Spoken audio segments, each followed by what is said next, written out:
नमस्कार दोस्तों, स्वागत है आपका हमारे YouTube चैनल पर। तो दोस्तों, इस वीडियो में हम लोग R O A R O का जो 2016 में एग्ज़ाम हुआ था उसके जितने भी इतिहास के क्वेश्चन, हिस्ट्री के क्वेश्चन पूछे गए थे, सभी को हम लोग व्याख्या सहित पढ़ने वाले हैं। और दोस्तों, इन क्वेश्चन का आगे भी आने की संभावना बहुत ज़्यादा है, तो वीडियो को पूरा देखिएगा शुरू से लेकर लास्ट तक। और जिन दोस्तों ने चैनल को सब्सक्राइब नहीं किया तो प्लीज़ चैनल को सब्सक्राइब कर लीजिएगा और पास में जो बेल आइकन होता है उसको भी ज़रूर दबा लें, ताकि आने वाले टाइम में आपको वीडियोस की नोटिफिकेशन टाइम टू टाइम मिलती रहे। चलिए स्टार्ट करते हैं आज का वीडियो। इसमें जो क्वेश्चन होंगे वो टॉपिक वाइज होने वाले हैं, जिसमें पहला टॉपिक आता है प्राचीन इतिहास, एंशियंट हिस्ट्री में प्रागैतिहासिक काल के क्वेश्चन देख लेते हैं। पहला क्वेश्चन बनता है, निम्नलिखित सभ्यताओं का उत्तर से दक्षिण का सही क्रम कौन सा है? इसका हो जाएगा ऑप्शन डी, एजटेक, माया, उसके बाद मुइस्का और फिर हो जाएगा इंका। इसकी जो दोस्तों व्याख्या है देख लेते हैं। देखिए, सभ्यताओं का तो उत्तर से दक्षिण तक क्रम का जो प्रकार है वो मैंने आपको बता दिया, एजटेक, माया सभ्यता, फिर मुइस्का, फिर इंका।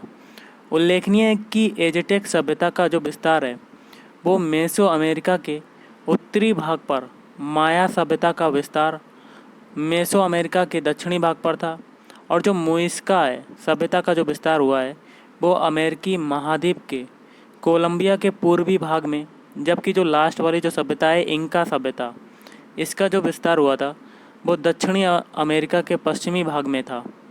मेसो अमेरिका के अंतर्गत मध्य मैक्सिको से लेकर बेलीज, ग्वाटेमाला, अल सल्वाडोर और होंडुरास, ये है होंडुरास, ये सब नाम दिए गए हैं, ये क्षेत्र शामिल हैं। इसकी तो दोस्तों जो व्याख्या है थोड़ी सी बड़ी है, लेकिन आप पढ़ सकते हैं। अगला क्वेश्चन आपका बनता है, ऋग्वेद है, तो इसका हो जाएगा ऑप्शन है, स्रोतों का संकलन ऋग्वेद है। अब ऋग्वेद के बारे में जानते हैं। ब्राह्मण साहित्य में सबसे प्राचीन ग्रंथ ऋग्वेद है, जिससे मुख्यतः स्रोतों का संकलन किया गया है।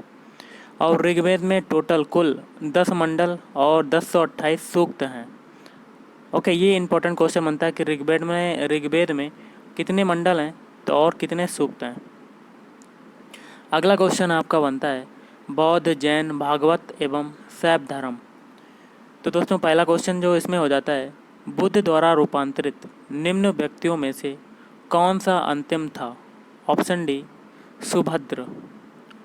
ओके, और इसकी व्याख्या देखते हैं। बुद्ध द्वारा बौद्ध धर्म में रूपांतरित अंतिम व्यक्ति सुभद्र था, जबकि आनंद उसका सर्वप्रिय शिष्य था, जिसके अनुरोध पर महात्मा बुद्ध ने स्त्रियों को बौद्ध धर्म में दीक्षित किया था। ओके, नेक्स्ट आपका टॉपिक आ जाता है मौर्य एवं मौर्योत्तर काल। इसमें पहला क्वेश्चन बनता है, निम्नलिखित शासकों में से किसके लिए एका ब्राह्मण प्रयुक्त हुआ है?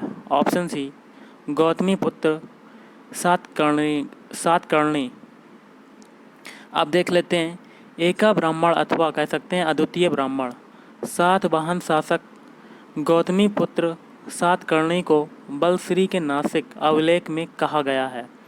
गौतमी पुत्र सातकर्णी सातवाहन अंश का 23वां तथा सबसे महान शासक था, जिसके सैनिक विजयों की जानकारी इनकी माता बलश्री के नासिक प्रशस्ति से प्राप्त होती है।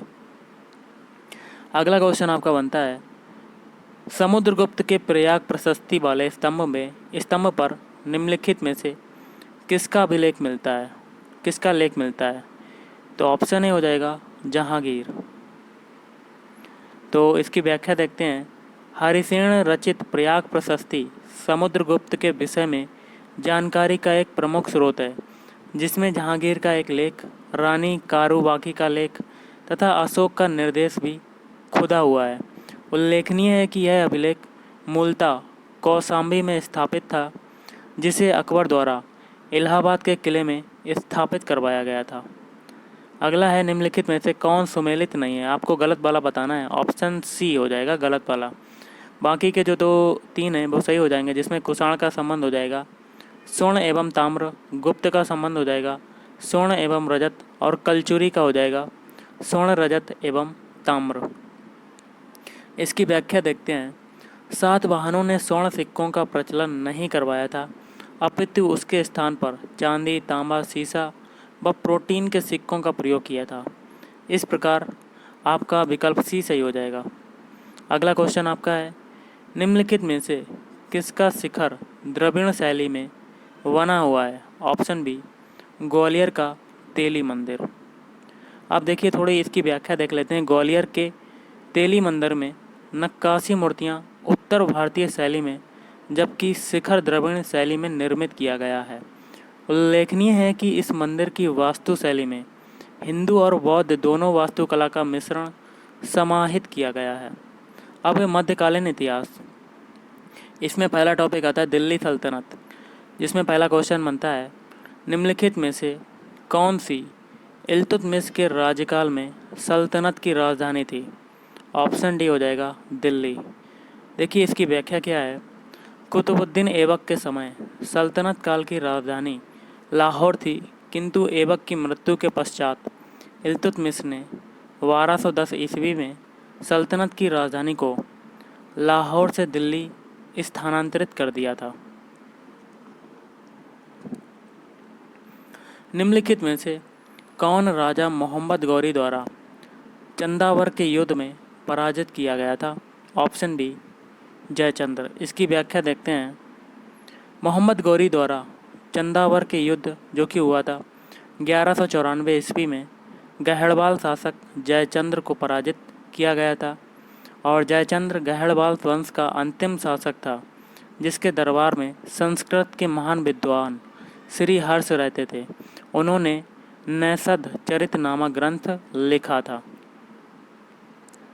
अब आते हैं मुगल साम्राज्य। इसमें पहला क्वेश्चन बनता है, निम्नलिखित में से किस परिवार ने सर्वप्रथम अकबर के साथ वैवाहिक संबंध स्थापित किया था? Option C, Kachhwaha. इसकी व्याख्या देखते हैं। आमेर का कछवाहा शासक भारमल अथवा बिहारीमल पहला राजपूत राजा था, जिसने अकबर की अधीनता स्वेच्छा से स्वीकार की थी। 1562 ईस्वी में अजमेर में मुइनुद्दीन चिश्ती की दरगाह पर अकबर की यात्रा के समय राजा भारमल ने उससे अपनी पुत्री हरकाबाई से विवाह का प्रस्ताव रखा था, जिसे अकबर ने स्वीकार कर लिया। अगला क्वेश्चन आपका है, सूचियों को सूची 2 से सुमेलित कीजिए तथा सूचियों के नीचे दिए गए कोड से सही उत्तर का चयन करना है। तो गाइस इसका आंसर आपका हो जाएगा ऑप्शन बी वाला। पहला है हॉकिंस। हॉकिंस का संबंध हो जाएगा दूसरे से 1608 से 1611। फिर है टॉमस रो, इसका हो जाएगा पहले से 1615 से 1619। फिर है मनुची, इसका हो जाएगा चौथे से 1653 से 1708। फिर है राल्फ फिश, इसका हो जाएगा तीसरे से 1585 से 1586। गाइस आपका अगला क्वेश्चन जो बनता है वो इस प्रकार से है, निम्नलिखित में से किसने महाभारत का फारसी में अनुवाद किया था? ऑप्शन ए हो जाएगा अब्दुल कादिर बदायूनी, और इसकी व्याख्या करते हैं। महाभारत का रजनामा नाम से फारसी अनुवाद अकबर के समय अब्दुल कादिर बदायूनी और फैजी द्वारा किया गया था। फैजी द्वारा अनुदित अन्य ग्रंथों में योग वशिष्ठ, कालिया दमन और पंचतंत्र को फारसी भाषा में अनुदित किया था। नेक्स्ट क्वेश्चन आपका बनता है, निम्नलिखित में से किसका मकबरा भारत से बाहर स्थित है? तो ऑप्शन डी हो जाएगा जहांगीर। इसकी व्याख्या देखते हैं। जहांगीर की मृत्यु 1627 ईस्वी में हुई थी, और लाहौर जो कि पड़ता है पाकिस्तान में, इसके मकबरे का निर्माण नूरजहां द्वारा करवाया गया था। और दोस्तों हम लोग बात करते हैं हुमायूं का मकबरा। तो हुमायूं का मकबरा दिल्ली में, औरंगजेब का जो मकबरा है वो आपका हो जाएगा औरंगाबाद में, और जहांदार शाह का मकबरा है खुसरो बाग इलाहाबाद में स्थित है। अब बात करते हैं आधुनिक इतिहास से इम्पोर्टेंट क्वेश्चन। तो इसमें पहला क्वेश्चन बनता है, असम में सर्वप्रथम चाय कंपनी की स्थापना कब हुई थी? तो गाइस इसकी हुई थी ऑप्शन सी 1839 में। इसकी व्याख्या देखते हैं। द असम कंपनी भारत की सबसे पुरानी व्यावसायिक चाय कंपनी है, जिसकी स्थापना 1839 में 5 लाख की पूंजी के साथ असम में की गई थी। ओके, नेक्स्ट आपका क्वेश्चन गाइस बनता है, 1857 के विद्रोह के दौरान बहादुर शाह ने किसे साहब ए आलम बहादुर का खिताब दिया था? ऑप्शन सी, वक्त खान। इसकी व्याख्या देखते हैं।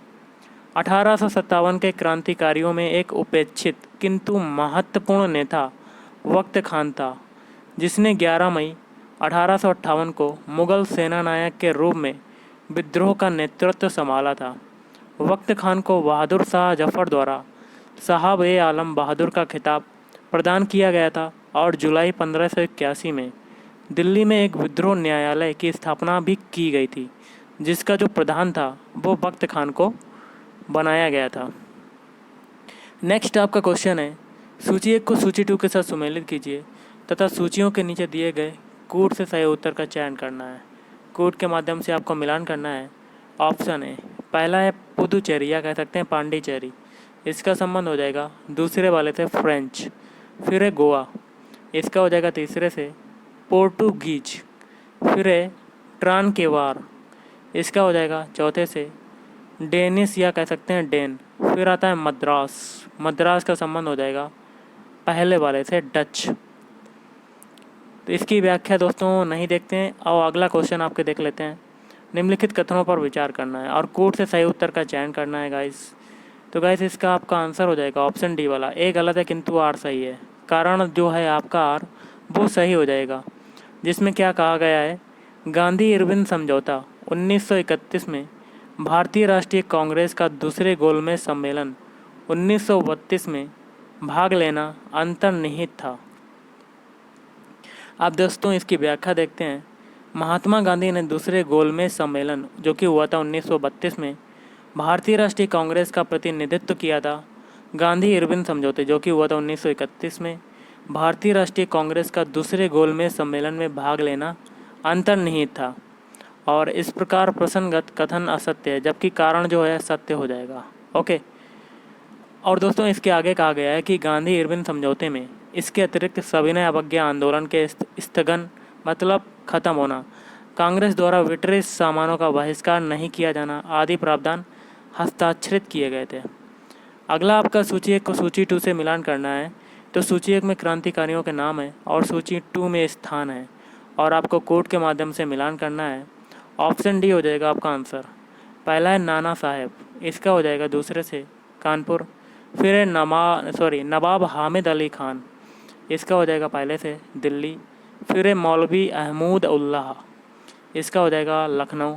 फिर है मनी राम दीवान, इसका हो जाएगा असम। नेक्स्ट आपका क्वेश्चन बनता है, निम्नलिखित विवरण पर विचार करना है जो कि दिया गया है। 1853 में जन्मे ये पश्चिमी भारत के पारसी थे। ये इंडियन स्पेक्टेटर तथा वॉयस ऑफ इंडिया के संपादक थे। ये एक समाज सुधारक थे और संपत्ति आयु अधिनियम जो कि हुआ था 1891 के पक्ष में प्रमुख संघर्ष करता थे। और उपयुक्त पैराग्राफ किसके विषय में है? तो गाइस ये है B.M. मालावारी। इसकी व्याख्या नहीं देखते हैं जो कि इम्पोर्टेंट नहीं है। अगला क्वेश्चन आपका है, अगस्त 1925 में सेंट्रल लेजिस्लेटिव असेंबली का अध्यक्ष निम्नलिखित में से कौन था? ऑप्शन डी विट्ठल भाई पटेल। ओके। नेक्स्ट आपका क्वेश्चन गाइस बनता है, निम्नलिखित संस्थाओं पर विचार करना है और इन संस्थाओं के स्थापना वर्ष के सही कालानुक्रम को निम्नलिखित कोड के माध्यम से आपको बताना है। तो गाइस ऑप्शन हो जाएगा, पहला देखिए आएगा बंग भाषा प्रकाशिका सभा। दूसरा आ जाता है लैंड होल्डर सोसाइटी। फिर तीसरा आता है बंगाल विट्रिस इंडिया सोसाइटी। फिर आता है इंडियन लीग। नेक्स्ट आपका क्वेश्चन है, निम्नलिखित युग्मों में से कौन सा सही सुमेलित नहीं है? ऑप्शन सी हो जाएगा, पहला है वी.डी. सावरकर, इसका सही हो जाएगा the Indian bar of independence. फिर है R.C. मजूमदार, इसका संबंध हो जाएगा दी सिपाही म्यूटिनी एंड रिवोल्ट ऑफ 1857।